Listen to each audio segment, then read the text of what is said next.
들리시죠?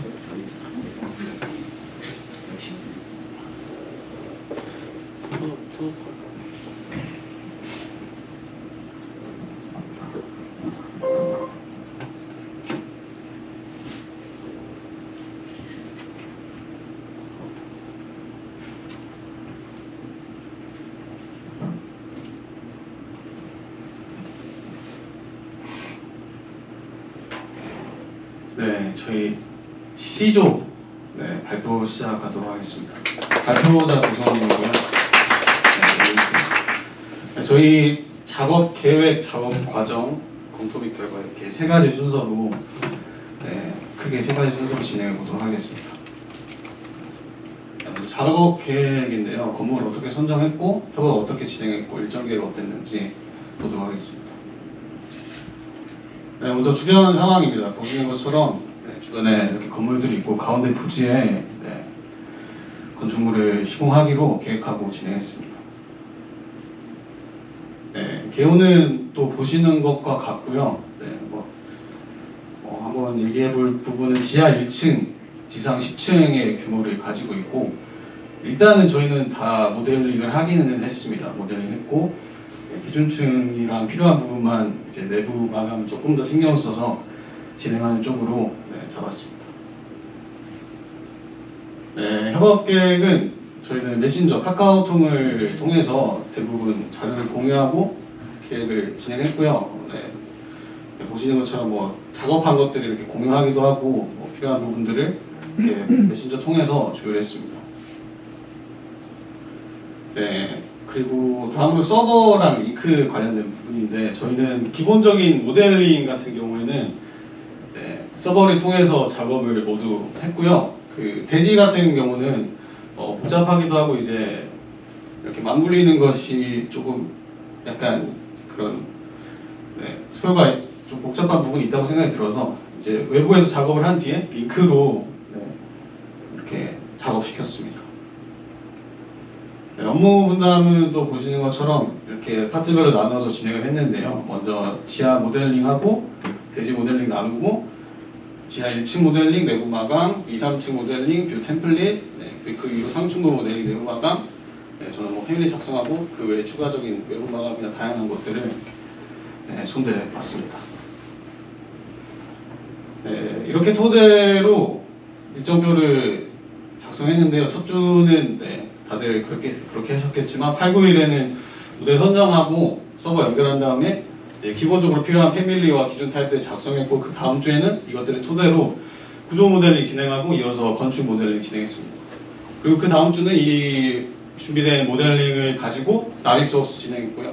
또 도면 작업들을 진행했습니다. 그리고 마지막으로는 렌더 작업하고 영상 제작하고 PPT 작업까지 마무리를 했습니다. 그리고 작업 과정입니다. 기준 타입 다양한 것들이 있는데 먼저 기준 타입 보면은 기본적인 재료들을 먼저 작업을 하고요. 저게 유리는 무시하시면 됩니다. 구조 재료 나누고 건축 재료 이렇게 나눴습니다. 이렇게 나눈 거 토대로 또 이제 유형과 명칭과 사이즈별로 기준 타입을 작성을 했고요. 또 여기서 추가적으로 좀 세부적으로 필요가 있다고 생각이 드는 부분들은 타입을 추가해서 이렇게 우측에 나오시는 것처럼 한번 나눠봤습니다. 그렇게 나눠진 재료들이 이렇게 나와 있고요. 넘겨주세요. 주요 모델링으로 모델링 한 것 중에서 몇 가지를 이렇게 추려서 준비해봤는데요. 먼저는 이제 태양광 패널에 관련된 부분인데 저희가 물론 이렇게 공수했다고 표현해야 될까요? 받은 모델링 태양광 패밀리가 있어서 그걸 사용할까 했는데 각도상의 문제도 있고 길이상의 문제도 있어서 좀 재구성했습니다. 패밀리를 다시 만들어서 저기 1번에 보시면은 이렇게 나눠져 있는데요. 저기 2번 저기 다리 부분이 뭐냐면 그 보가 일정한 간격으로 들어가는 게 아니라서 이제 어쩔 수 없이 능력 부족으로 다리를 먼저 놓은 다음에 그 위에 패널을 까는 형식을 구상을 해서 준비를 했고요. 패널 같은 경우에도 저기 부분뿐만 아니라 다른 부분에도 적용되어야 되는 부분이 있는데 길이가 다른 관계로 저희 수업 시간에 트렌치 하셨던 거 기억나신다면 그거를 이용을 해가지고 몇 개씩 걸어주고 그래서 길이 조절하는 대로 패널이 늘어나고 줄어들 수 있게 그렇게 만들어서 네, 작업을 했습니다. 패밀리 같은 경우도 이제 저기 약간 각도가 있어요. 그 각도를 패밀리 작업할 때부터 작업 기준면은 그렇게 설정해줘서 이렇게 어레이를 걸어준 상황입니다. 네, 다음이요. 네, 그리고 커튼월 멀리언 관련해서는 네, 좌측 상단과 같은 모델의 소요가 있어서 네, 우측 상단의 그림처럼 자르고 이제 점퍼 커튼을 이용해서 이렇게 잘라줘야 되는 부분 참조표면을 걸어주고 거기에 부착하는 형식으로 작업을 했고요. 밑에 멀리언 같은 경우도 저기 좌측 하단에 보면 이제 유리가 껴져야 되는 형태의 멀리언이 있었어서 우측 하단의 저 멀리언처럼 작업을 해서 네, 만들어서 진행을 했습니다. 네, 그리고 뭐 간단한 비정형 외피가 있었는데요. 이것 같은 경우에는 일본의 도면 형상처럼 이렇게 외부 라인을 따서 면메스를 먼저 만들었습니다. 면메스를 먼저 만든 다음에 네, 하나 넘겨주시고요. 저기가 인면도인데요. 인면도 앞에 이렇게 파져 있는 부분 보이시죠? 파져 있는 부분을 보이드로 작성해서 이렇게 앞뒤로 쭉 눌려져서 거기가 파질 수 있도록 그래서 좌측 하단과 같은 모양이 나올 수 있도록 작업을 했습니다. 그렇게 작업된 메스를 가지고 커튼월 시스템을 입혀줬는데요. 여기서 처음에는 벽을 입혀줬었는데 저기가 각도가 좀 있다 보니까 좀 한 부분이 한 섹션이 오류가 나더라고요. 그래서 작성이 제대로 안 돼서 이제 커튼 시스템을 붙여줬고요. 거기다가 이제 기본적으로 들어간 유니 패널 대신에 AL 패널을 껴줬습니다. 네, 그리고 그 다음으로는 그 외벽 마감, 외부 마감 관련된 건데요. 또 좌측 하단 보시면 저기 창문이 약간 그냥 일자가 아니라 이렇게 들어가 있어요. 저기가 들어가 있는데 저걸 뭐 패밀리로 만들어 볼까 여러 가지 했는데 저 들어가 있는 것도 모두가 다 천편일률적으로 똑같은 게 아니라 세 가지 타입이 있어서 어쩔 수 없이 이제 또 계구부를 작성하기로 결정을 했습니다. 세 가지 총 세 종류의 계구부를 작성을 했는데 이제 일반 모델을 통해서 작성한 형태는 이제 우측 상단에 보시는 것처럼 뒤에가 약간 작은 사각형, 앞에는 큰 사각형에서 실폰나무로 이렇게 쭉 늘려질 수 있게 늘려져서 저런 형태 우측 하단의 모습과 같이 패밀리가 파질 수 있게 네, 작성을 했습니다.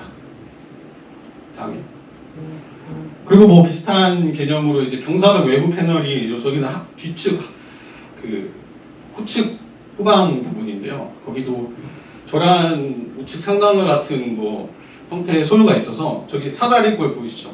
저런 식으로 하단은 작고 상단은 높은 형태의 그런 모델 소요가 있어서 또 동일하게 실폰합 이용해서 작성을 했습니다. 네, 이렇게 작성된 것들 검토 및 결과 어떻게 됐는지 간섭 체크 인원표 또 어떻게 진행했는지 얘기해보도록 하겠습니다.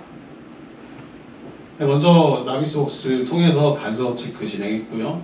간섭 상태 어떻게 했는지 봤고 네, 먼저 여기 흔하게 있을 수 있는 부분인 것 같은데 여기 위에 상단부 구조물과 하단에 이제 벽이 충돌하게 되면서 간섭이라고 나타나서 저기 부분을 간섭 해결로 이제 부착을 통해서 결합을 진행했습니다.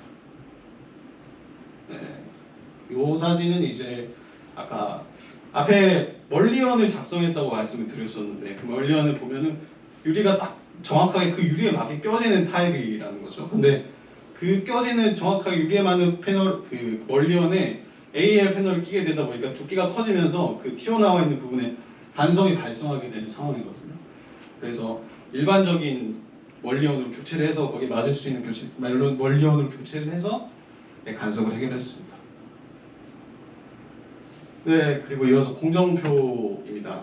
먼저 유형 트리 토대로 세트를 지정하고 이렇게 지정된 것들을 토대로 공정표를 작성해 봤는데요. 다음 넘겨주세요. 네, 이렇게 작성을 했습니다. 뭐 특별한 부분은 없지만 한 가지 뭐 얘기해 볼 부분은 저기 동그라미 부분에 나와 있는 것처럼 저희가 구조공사를 1층부터 3층까지 완료한 다음에 이제 이어서 마감공사 4층 이제 구조 작업이 시작된 것 동시에 이제 마감공사를 1층부터 시작하면 되지 않겠냐 이런 생각이 있어서 이러한 걸 토대로 이제 공정표도 작성해봤습니다. 네, 그렇게 작성된 영상인데 한번 잠깐 보시죠. 네, 이렇게 구조물 먼저 올라가고요. 4층 구조물 올라오면서 1, 2, 3층 마감 작업도 같이 진행해 보는 걸로 한번 잡아봤습니다. 그리고 일람표 이렇게 작성된 거 토대로 일람표 쫙 뽑아봤고요. 네, 벽일람표, 보일람표 쫙 뽑아봤습니다. 네, 도면화 과정인데요. 이제 저희가 도면 템플릿과 작업 템플릿을 나눠서 도면화를 용이하게 하기 위해서 뷰 템플릿을 작성을 했는데요. 사진처럼 이렇게 작업 도면 템플릿으로 먼저 나누고 뷰 축적을 시트 크기를 고려해서 맞춰줬습니다. 네. 그리고 분야도 건축 구조 맞게 설정을 해줬고요. 이제 4번에도 이제 다 하셨겠지만 작업 템플릿 색깔 넣어주고 도면 템플릿에서 색깔을 빼줬습니다. 그리고 VV 이용해서 또 필요한 것들 해제해주고 6번 같은 경우에도 수업 시간에 했던 것처럼 뷰 필터 이용해가지고 네, 구조 바닥과 뭐 구조 재료와 나머지 건축 재료가 구분될 수 있도록 진행했습니다. 네, 그리고 태그 관련 부분은 저희가 태그를 먼저 로드한 다음에 좌측 하단처럼 좌측 그림처럼 만들었는데요. 태그를 로드한 다음에 그 태그를 로드된 패밀리 안에 텍스트가 있는데 그 텍스트에 레이블을 걸어줄 수 있어서 레이블 매개 변수의 모델 값을 지정해 줬고요. 네, 그다음에 그렇게 지정된 다음에 그 각각 유형 편집을 통해서 그 모델 값에 저희가 들어가야 되는 번호와 네, 이름들을 지정해 줬고 우측에 보이는 모든 항목 태그를 눌러줘서 전체적으로 태그가 들어갈 수 있도록 진행을 했습니다. 네, 그리고 룸 태그, 룸 관련해서도 뭐 특별한 건 없지만 한 가지 얘기해 볼 부분은 우측 상단에 있는 것처럼 저희 부분 중에서 건물 부분 중에서 이제 커튼월 자체가 그 룸을 형성하게 되는 부분이 있었는데 여기서 어떤 문제가 있었냐면 우측에 보이시는 저기 커튼월하고 옹벽이라고 설정이 되어 있잖아요. 저기가 옹벽으로 설정이 되어 있으니까 룸 태그가 자동으로 잡히지 않는 문제가 있었어서 저기 옹벽 부분을 외부나 내부로 바꿔줘서 이제 같이 잡힐 수 있도록 그렇게 작업을 해줬고 뭐 필요하다면 이번처럼 이제 직접 룸 구역 스케치해서 형성을 할 수도 있을 것 같습니다. 네, 그렇게 작업된 템플릿을 가지고 네, 이렇게 도면을 한번 뽑아봤고요. 네, 그렇게 뽑은 1층 건축 구조 평면도입니다. 2층이고요, 3층입니다. 4층이고요, 옥상입니다. 네, 이면도 이렇게 뽑아봤습니다. 네, 주단면도 뽑아봤고요. 네, 저희 렌더링 해봤는데, 네, 저희가 외관은 도면을 토대로 이렇게 작업을 했지만 이제 뭐 각가지 재료나 뭐 재질이나 내부 마감 같은 경우에는 임의로 한 부분이 있어서 상당히 고통이 많습니다. 이렇게 내부 1층 로비고요. 뭐 카페도 한번 만들어 보고 감당이 좀 후지죠. 이렇게 만들어 봤습니다. 네. 저희 영상 또한 렌더링 한 게 있어서 잠깐 같이 보겠습니다.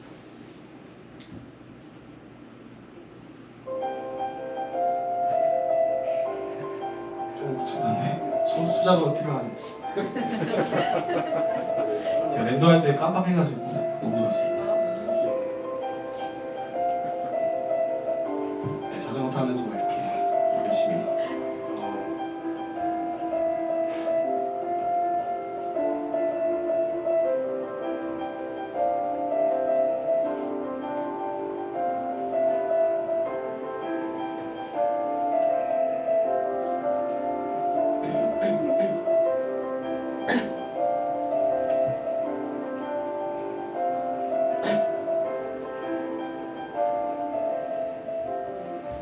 네, 여기까지 저희 작업을 완료했습니다. 네, 감사합니다.